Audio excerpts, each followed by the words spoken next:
Hello friends, চলে এসেছি আমরা। আজকে একটু দেখাই, চলুন আস্তে আস্তে গিয়ে দেখি এখানে কি হচ্ছে। টুনি অনেকক্ষণ ধরে বসে রয়েছে এখানে, কিছু একটা দেখছেও।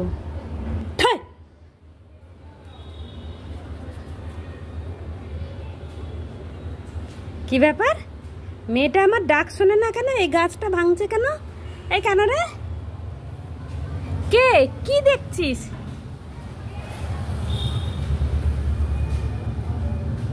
কোথায় কে?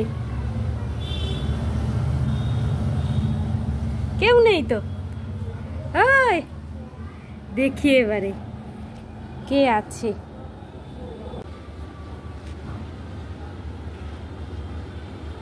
ও, ওইখানে সাদাগুলো তোমার প্রেমিক এসেছে। হ্যাঁ, তাই তোমার মায়ের ডাকে আওয়াজ ছাড়া দাও না। আবার দেখে রাত বিরেতে প্রেম করতে যায় মেয়েটা। হয়েছে হয়েছে, ছেড়ে দে মা। ও মাম্মা, আসো আসো আসো আসো, চলে আসো। আর প্রেম প্রেম করতে হবে না, মন দুঃখী। বাপ রে বাপ, আর চলে গেছে। ছেড়ে দে ছেড়ে দে মা, চলে গেছে। ওর বাড়ি ঘর আছে জানিস, ওর রাজপুত্র। হ্যাঁ, চলে আসো আসো আসো। বাবু নেই, বনুর প্রেমিকা চলে গেছে। আসো আসো আসো আসো, আর একটু তাড়াতাড়ি হাঁট, বুড়ি হয়ে যাবো এরকম হাঁটতে হাঁটতে। দৌড় করানোর সময় তো মনে থাকে না।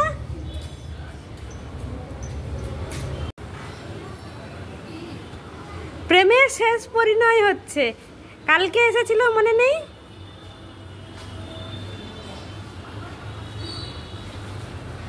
ওই যে হুলো প্রেমিক আর প্রেমিকা, আমার প্রেমিকা ম্যাডাম এখানে বসে রয়েছেন।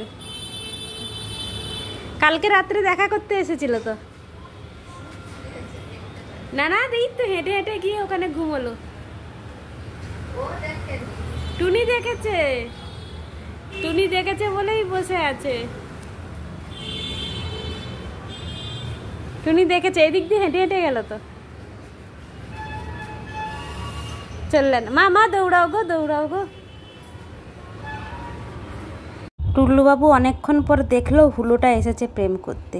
এবার এই হুলোর পরিচয় দিই। উনি হচ্ছেন নবাবজাদা, যাদের বাড়িতে থাকেন। ওনার মা এসেছিলেন ওনাকে খুঁজে পাওয়া যায় না। উনি চিকেন ছাড়া খান না। বাড়িতে ওনাদের বাথরুমে যায়, বাথরুমে পিপটি করে, লাইট জ্বালিয়ে দিতে হয়, আবার দরজা বন্ধ করে দিতে হয়। পিপটি করার পরে পায়ে জল দিতে হয়, পা ধুয়ে বাড়িতে ঢোকে, বিছানায় ঘুমোয়। এই হেন হুলো আমাদের টুনির পেছনে পড়ে রয়েছে। আহারে, আমি যদি জানতাম এত ভালো ঘরের সন্তান, আমার মেয়েটাকে বিয়ে দিয়ে দিতাম। কিন্তু অনেক দেরি করে ফেলেছি জানতে, তার জন্য আর দুঃখে প্রকাশ করে লাভ নেই। কিন্তু টুল্লুবাবুর কথা হচ্ছে, আমাকে ওই হুলোটাকে ধরে দাও, আমি খেলনা হিসেবে খেলবো। দুটো থাপড়া মারবে, ও ভয় পালাবে, আবার উনি খেলনা খেলবেন। কোনো কিছু ধরতে না পারলে মুখ দিয়ে আওয়াজ বেরোয়, ইয়াও ইয়াও। ও দেখছে কোন দিক দিয়ে ওপরে ওঠা যায়, ভাবছে ওই দিক দিয়ে লাফ দিলে বুঝেই ওপরে ওঠা যাবে। ওপরে ওঠার রাস্তা জানে না, কিন্তু হুলো ধরবে। হুলো পিটিয়ে উনি হুলোকে ভূত করবেন। ও হুলো পিছে পিছে এসেছে ওদের, টুনির পেছনে পেছনে, এখন এত দূরে এসে বসেছে। টুল্লু ভাবছে আমি এদিক দিয়ে লাফ দেবো। ও সারা জীবনে ওদিক দিয়ে লাফ দিতে পারবে না, শুধু শুধু বসে চ্যাও চ্যাও প্যাও প্যাও করবে। হুলোটাও তেমন, ওইখানেই বসে রইবে। আমাদের কার্যক্রম আজ এইখানেই সমাপ্তি হচ্ছে। দুজনের মধ্যে কেউ কাউকে মারবে না, তাই চুপচাপ বসে থাকবে। বাই বাই, দেখা হচ্ছে পরের ভিডিওতে।